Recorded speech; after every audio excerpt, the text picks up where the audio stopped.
The truck has been towed away, but you could see the extensive damage left here at the Fox 4 building. We were told that the truck rammed into the building not only once, if you look here, but would swing over to the right, and he actually rammed into the building a second time. We are following the emergency manager. He is right in front of us, and he's taking us to where that water rescue was. It happened around 9:30 this morning, and they actually captured video of it. Good afternoon, David. And yes, this homeowner actually has a really great surveillance system. Right here, he has this camera nailed in the corner, and this camera is the one that caught the man peeking into his daughter's bedroom window. Their makeshift bridge is holding pretty steady. The police chief has been here at the hospital giving us updates throughout the day, and he describes this morning's scene as mayhem. Behind me is supposed to be a sandy beach, but all you see right now is a flood. They're hoping the water will recede before any serious damage is done. Reporting live in Grand Prairie, Tiffany Liou, Channel 8 News.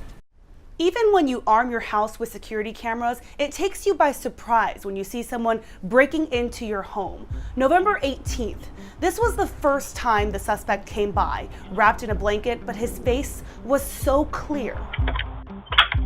What's crazy, he spends about 45 minutes inside the house, and by the time he leaves, take a look.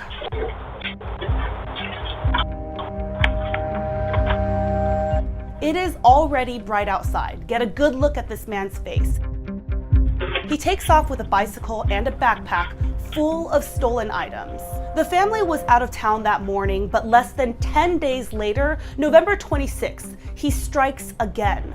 This time, a mother and her daughter were home. It's 3:30 before sunrise, and the video catches him to my right, where the mailbox is. The man is rummaging through their mail after he already broke in.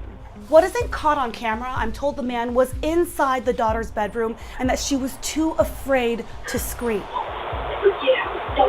The sound is faint, but the brave teenager tells him to get out. She pushes the man out the door, where he finally runs away. For their safety, the family is choosing to not go on camera, but they want to get his face out there. So if you're watching this, share it with everyone you know, and if you recognize him, call police right away.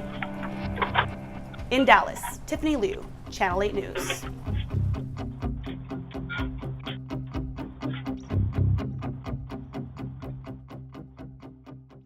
Turn around. It's a circus sometimes. We have 2 dogs and 2 cats. And we have 2 kids, yes. Kate and Paul Miller have a full house. But they say there's always plenty of space for more. About a month ago, they invited Bob into the family. He's a kitten in foster care who is easily amused by the ping pong ball. They needed somebody quickly, so we stepped in. You see, Bob was 2 days away from being euthanized. We saved him from a sickness and he was about to be put down. This 6-month-old kitten was very sick. He had gotten so skinny. He was just wasting. The Millers, even the kids, weren't ready to give up on him, so they said yes to fostering. They named him after Bob Marley, finding hope in the lyrics.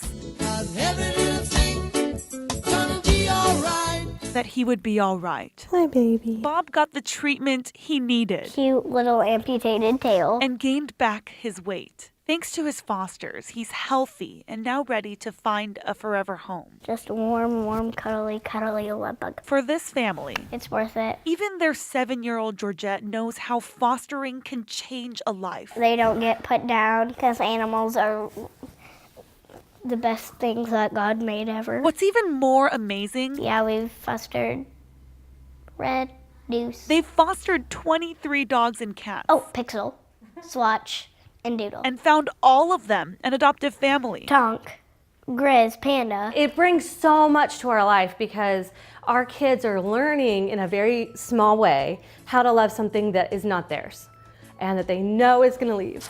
And they love it. In her own comforting tune, it seems like Bob knows. Everything's gonna be all right. In Kennedale. Tiffany Liou, Channel 8 News. Estamos trying to grow me a horse. When you ask Ignacio Munoz to paint, Black with a white neck. he has the same vision Is that a horse? every time. I paint a horse. Repetition is part of his day-to-day life. Twice a month, Ignacio paints with his neighbors at the villages on MacArthur in Irving. Can't stay still. Oftentimes, they're coloring their past, I know, God, let me so long. even when it's hard to remember. I'm gonna give it a try. Wellness director Nicole Leary. I think it's opened up so many doors and so many opportunities to learn about who they are as a person and who they were and who they still are. She tells me Ignacio has Alzheimer's disease. Palomino. But every time he paints, he remembers so much more. My horse, the name was Palomino. And I'll tell you, at 90 years old, Ignacio has a lot of stories to tell. 100%, baby, 100% country boy. I learned he was born in Mexico, and on his 17th birthday, I come to United States July 31st, 1945. through one painting, he told me he was married and worked for 45 years. You just see the smile and the joy in their face. While there's no rhyme or reason to why he's telling me all this, the point is somewhere Ignacio still holds good memories. Oh, yes, ma'am, I was red Palomino. Had a mother. That's what I walked like this. Oh, because you were on Palomino all the time, huh? And it all comes back to the painting of Palomino. Palomino. In Irving, Tiffany Liou, Channel 8 News. On the edge of Waxahachie, you'll find a group of people who want to be heard. Let's stand up. Let's do something about it. Have something done. They're worried for their health, I boil it, even though I have never gotten a boil notice. for their children. They fear the water in their neighborhood. You brush your teeth with bottled water. I mean, it's not what America should be like when we're dealing with utilities. All right, spit. Jacob Moore and his family Good job, baby. have lived in Waxahachie for 3 years. This is the water that we had last night. He says it's been a recurring problem the whole time they've lived here. But yesterday, he decided to post a video. Like rotten eggs, sulfury, kind of sewagey. Jacob shared it on Facebook, where many others had the same concern. This is what they refer to when they say that it's fine, it's clean, it's legal. He says he's called Carroll Water Company numerous times. They've laughed at us, they've hung up on us. Just not real pleasant to work with. So we tried calling today. They fixed the leak. It was broke. They fixed the leak. It's been fixed. So there's nothing wrong with their water. The woman on the phone says they mailed out boil orders yesterday, but before I could ask any more questions, May I ask who I'm speaking with? she hung up.